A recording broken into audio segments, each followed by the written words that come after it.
More than 1,000 flights canceled across the country. Fallout from the government shutdown expected to get worse. The FAA forcing airlines to cut flights at 40 of America's busiest airports. From Atlanta to New York, Chicago, and Los Angeles, 4-hour delays reported in Washington, D.C.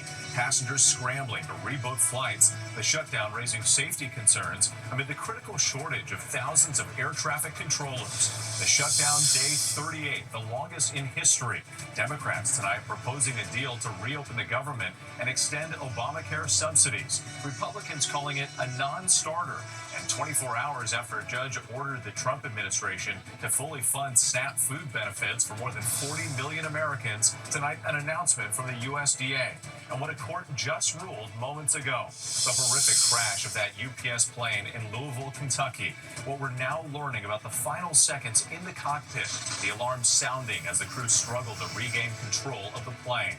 New reporting on the deadly shooting of a house cleaner. A wife and mother of 4 shot through the front door when she mistakenly went to the wrong home. Will criminal charges be filed? Former NFL star Antonio Brown back in the U.S. and behind bars, facing a charge of attempted murder. Brown taken into custody overseas after posting videos of a high-end hotel and luxury cars. President Trump issuing new pardons. Former baseball great Darryl Strawberry for his tax evasion conviction, and a former Tennessee Republican lawmaker convicted of corruption and sentenced to prison less than 2 months ago. The mother of a missing 9-year-old girl arrested in an unrelated investigation. New surveillance video showing mother and daughter wearing wigs just days before the young girl was last seen. Tonight, millions bracing for the first Arctic blast of the season. Temperatures plunging between the teens and mid-30s. And Mega Millions closing in on $1 billion. Tonight's jackpot and where it stands now. From ABC News World Headquarters in New York, this is World News Tonight with David Muir. Good evening and thanks for joining us. I'm Whit Johnson in for David tonight. We begin with the axe falling on more than 1,000 flights across America. Delta, United, American, and Southwest among the airlines forced to cancel flights due to the strain on air traffic controllers during the government shutdown. The FAA ordering airlines to reduce flights by up to 10% in the top 40 busiest markets. At least 4-hour delays in Washington, D.C. today. Many passengers now racing to rebook flights for this weekend and next week. Thousands of air traffic controllers and TSA agents working without pay. Transportation Secretary Sean Duffy warning the next step may be to close airspace over parts of the country.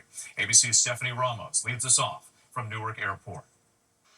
Tonight, a travel headache for passengers as airlines canceled more than 1,000 flights to ease pressure on the air traffic control system, triggering long lines and more than 4,000 delays. Total headache, disaster, nightmare. Actually, I'm freaked out because I'm going to miss a flight, and it's a family reunion in Florida, and it will be really horrible. Airlines slashed flights at 40 major airports under an emergency order from the FAA. Those cancellations set to more than double to 10% of daily flights in the coming days. So I had a flight this morning. Karen Soika's flight was rebooked, but she couldn't make it from Newark to JFK in time. Are you ready for this? They rebooked me at a JFK an hour earlier with an 11-hour layover in some place called Port of Spain. Crazy.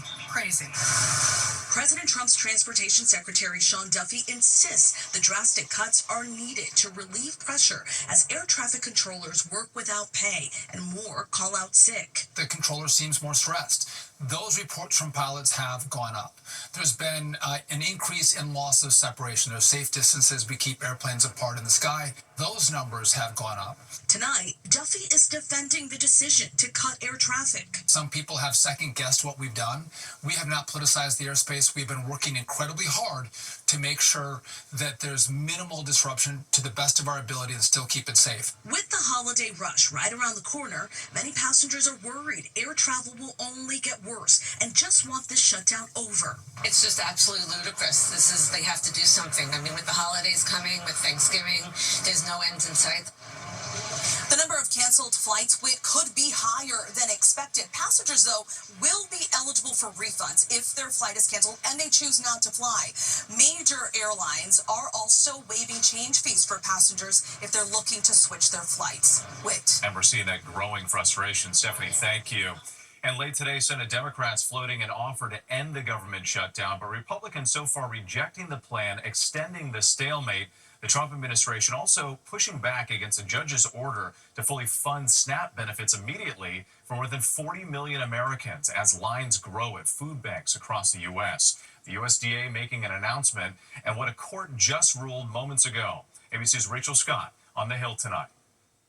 Tonight, on day 38 of the longest government shutdown in American history, Senate Democrats putting an offer on the table. Democrats are offering a very simple compromise. Democrats say they will vote to reopen the government if Republicans agree to extend Obamacare subsidies for 1 year, so healthcare insurance premiums won't skyrocket for more than 20 million Americans. Now, the ball is in the Republicans' court. We need Republicans to just say yes. But tonight, Republicans call Schumer's offer a non-starter. I am tired of political games. I really am.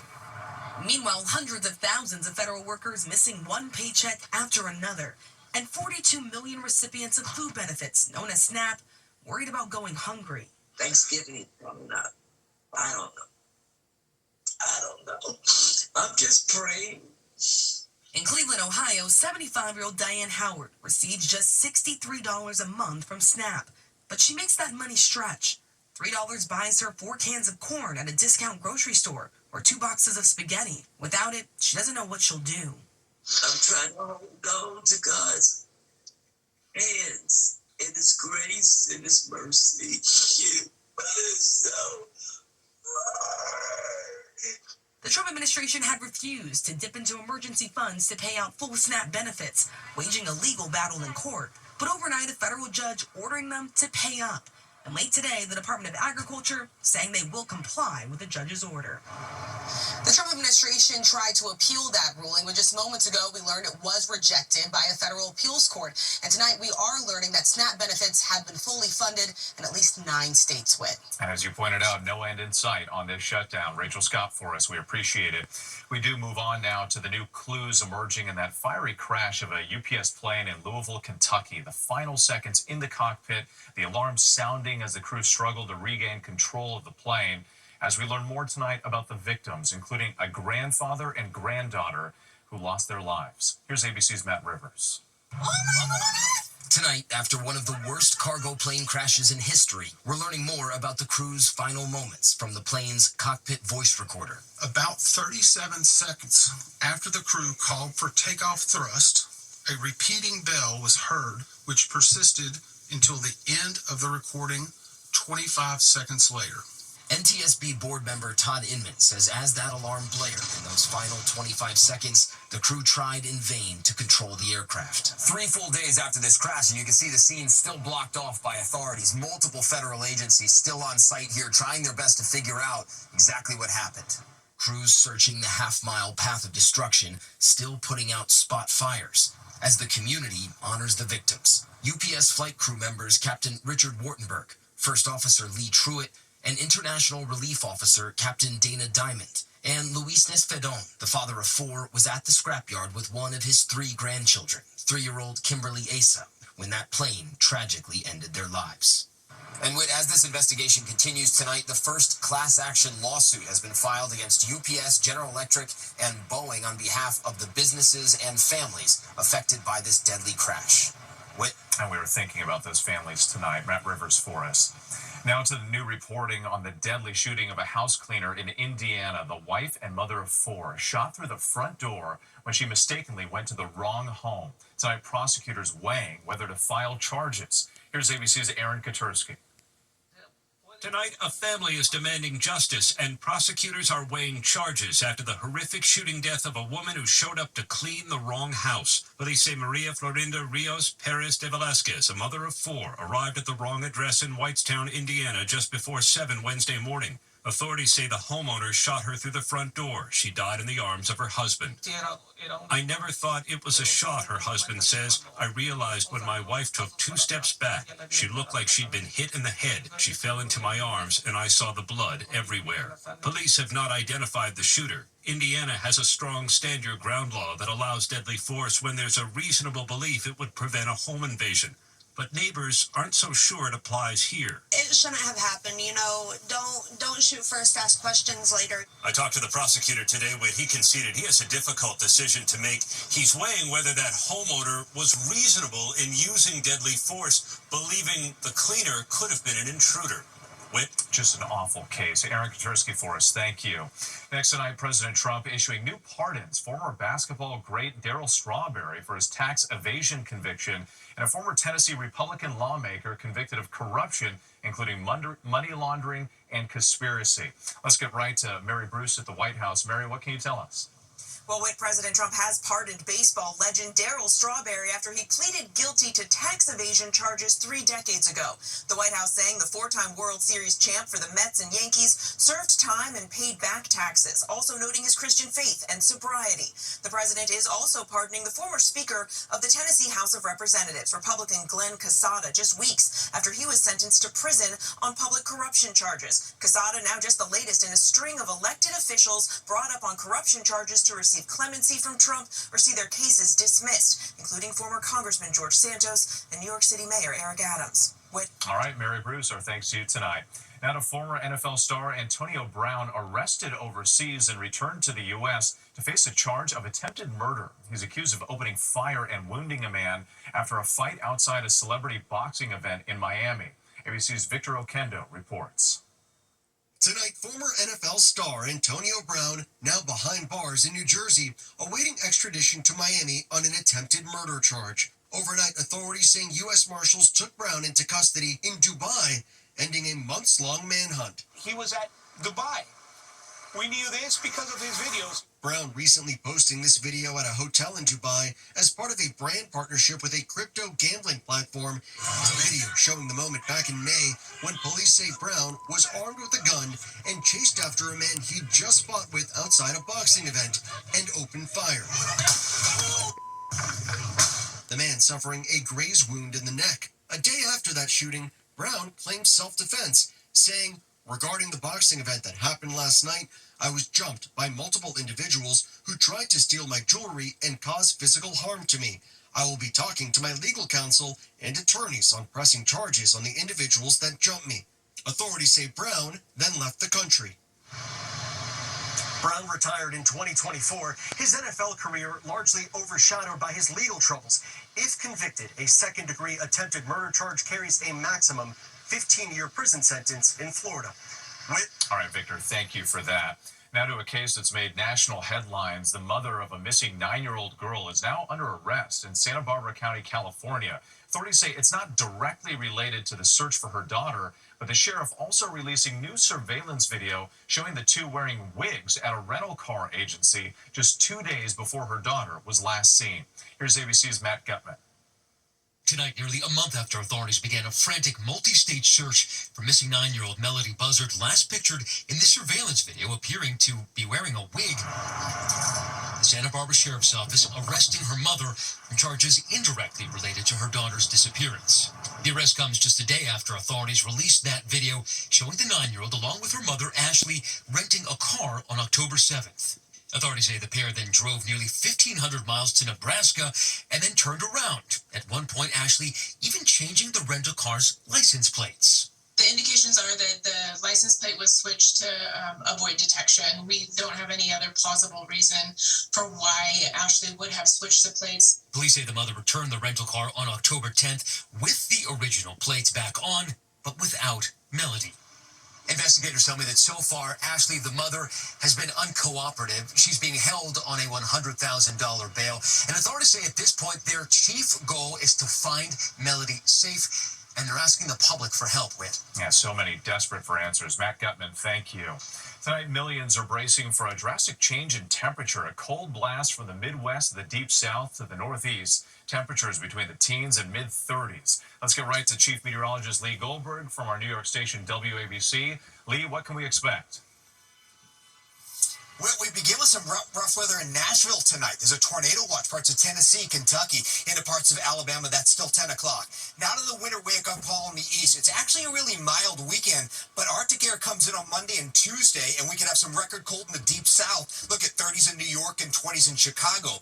We're also talking about winds that'll make it feel like teens from the Great Lakes into the interior northeast and down into the deep south. It'll feel like 20s. There's snow, too. We're talking about some snow from Chicago to the Ohio Valley as we go from Sunday into Monday, maybe a few inches, and then on to Syracuse and Buffalo with lake effect snow on Tuesday. We warm up after that. Whit?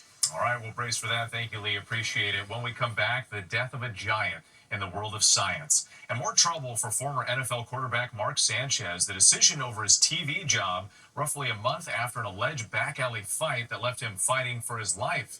And the world's tallest teenager making history again, taken to court for his first college basketball game, all 7'9" of him.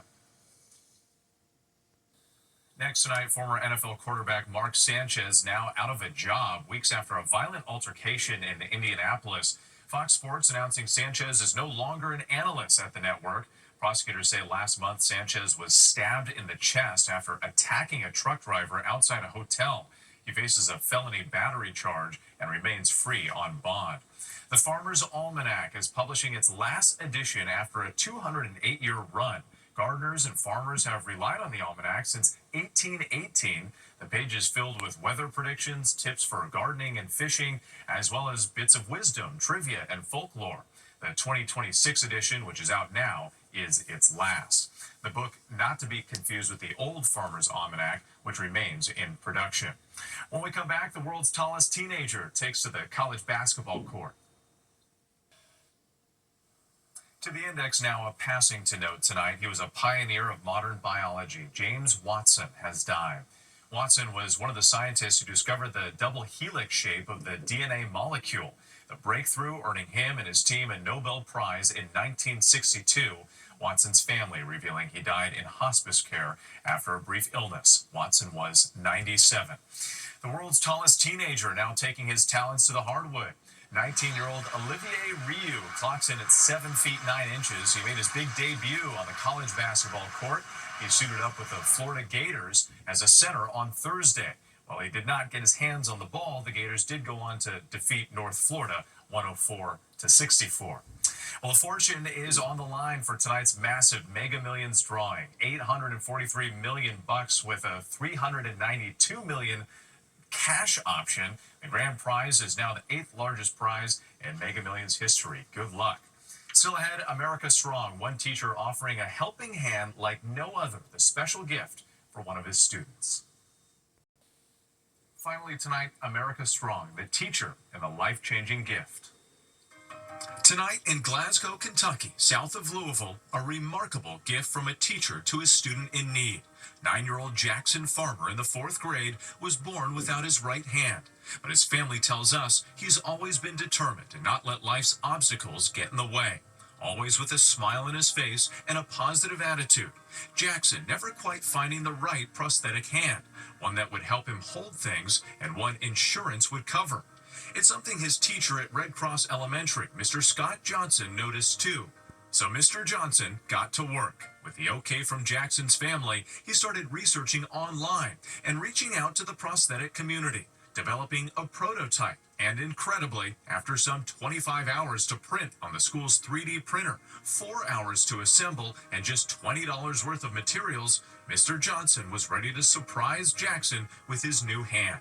Tonight, Jackson telling us he loves it. I think it kind of helps me a lot whenever like just throughout the day. It just helps me. I want to show you how to put on my hand. Proudly showing us how he puts it on. Using it to hold a photo of him with Mr. Johnson. Showing us he can now pick up a baseball, a cup, a bottle. Mr. Johnson explaining how it works. This fishing line runs through the hand, and it ties at the end of each one of these fingertips. When Jackson flexes his wrist down, he's able to close the hand, and when he relaxes his wrist, he's able to open it. No batteries, no chargers, just the muscular power of this awesome dude and that killer smile. Tonight, their message to all those who see a need and help. We love helping people, and we hope that you find great ways to be awesome too. Have a great day. Have a great day. Mr. Johnson and Jackson, definitely America strong. They sure are. I'm with Johnson in New York. Have a great night.